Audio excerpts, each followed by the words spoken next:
Chapter 8 is about deadlocks.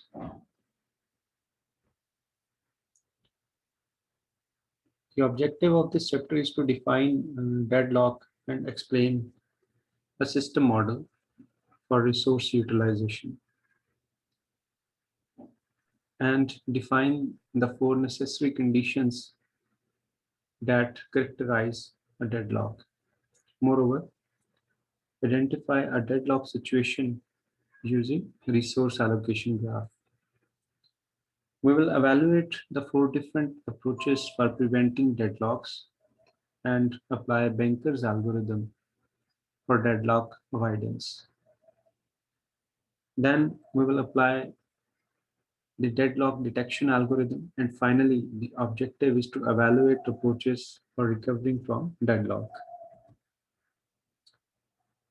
So suppose a system consists of certain resources. These resources may be the physical resources or logical resources. For example, CPU cycles, memory space, and I/O devices, these are the physical resources. Whereas files can be described as logical resources. These resources can be put into different classes, like CPU cycles may belong to resource type R1 and memory space resource may belong to class R2. And similarly, I/O devices, they may belong to another class which is R3.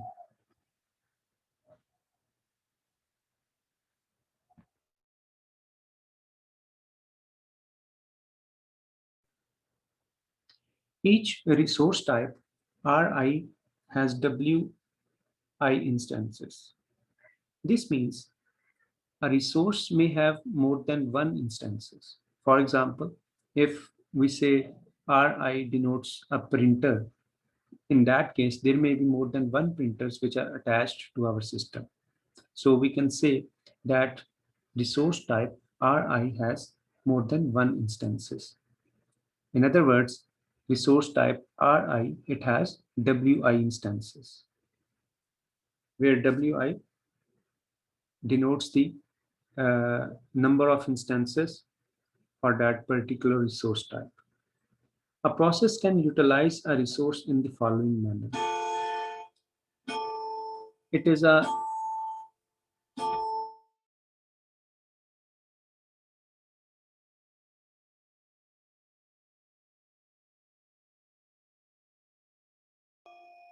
it is a three-step process.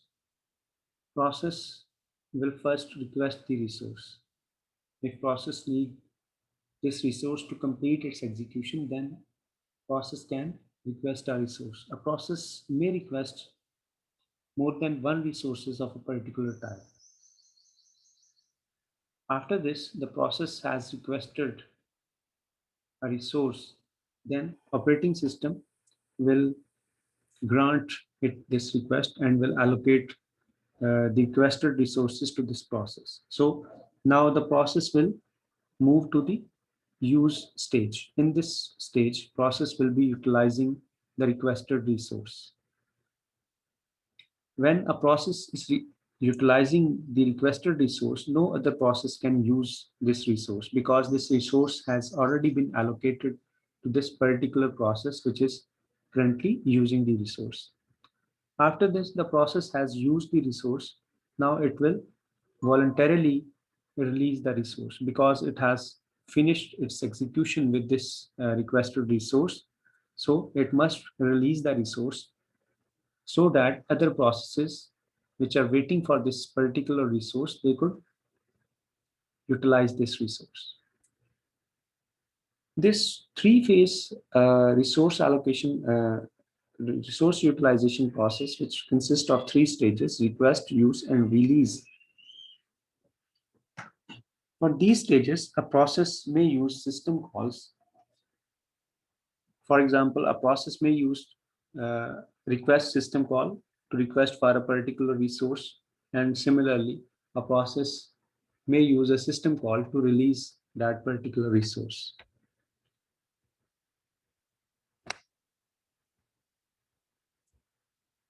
This figure explains a deadlock on a one-way bridge. Suppose this is a one-way bridge, only one vehicle can pass onto this bridge at any given time. And as you can see from this figure that there are two vehicles which are on the bridge at the same time. So none of these vehicles can move forward. They are in a deadlock situation because this is a one-way bridge, so they cannot move in their respective directions because the road is blocked by the, it is being used or it is being blocked by the other vehicle that is coming from the opposite direction. Deadlock characterization, how we can characterize a deadlock. Deadlock can arise if four conditions hold simultaneously. So these conditions are mutual exclusion, hold and wait, no preemption, and circular wait.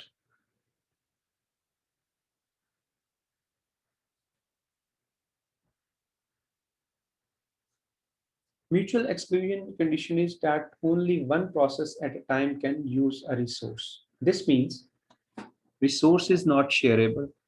Some resources, they are intrinsically, they are not shareable. Only one process can use a resource at any given time. For example, CPU cycles. So CPU cycles can be used by only one process at any time. Whereas there might be other resources which can be shared by different processes. For example, a printer, it can be shared between different processes. Similarly, a file type of resource, if it exists in read-only mode, then again, this resource type can be shared between multiple processes. The next condition is hold and wait. This means a process is holding at least one resource and is waiting to acquire additional resources which are held by other processes. For example, a process is holding a printer resource, and this process is waiting for another resource which is might be of disk, and this disk is being held by another process. So this condition is known as hold and wait, that a process is having a resource and it is waiting for another resource type. A process holding at least one resource, and this process is waiting to acquire additional resources, and these resources, these additional resources which this process is waiting for, these resources are held by the other processes. The third condition is no preemption. This means a resource can be released only voluntarily by the process holding it. That is, we cannot forcefully take a resource back from a process. If a process is having a resource, this process will release this resource voluntarily. And process will release this resource once the process has completed its execution with this particular resource. The final condition is circular wait. Circular wait means that there exists a set of processes, that is process P0, process P1, process P2, and so on. The last process in this set is process Pn. These processes are waiting processes. All the processes in this set, these processes are in waiting state. That is, their execution has been suspended because they are waiting some resource.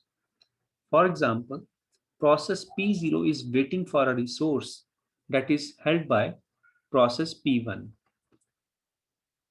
And likewise, process P1 is waiting for a resource that is held by process P2. And similarly, process P2 is waiting for a resource that is held by the next process in this set, that is process P3. And finally, we can say that process Pn minus 1, it is waiting for a resource that is held by the next process, which is Pn. And process Pn is waiting for a resource that is held by the first process, process P0. So in this form, you can imagine that it becomes a circular wait. That is, these processes, they exist along a circle, and these processes are waiting for the resource which are held by the next process in this set. So these four conditions, they must exist for a deadlock situation. If any of these condition is not valid, it becomes false. This means there is no deadlock in the system. So these four conditions must simultaneously exist in a system in order to say that a deadlock exists in that system.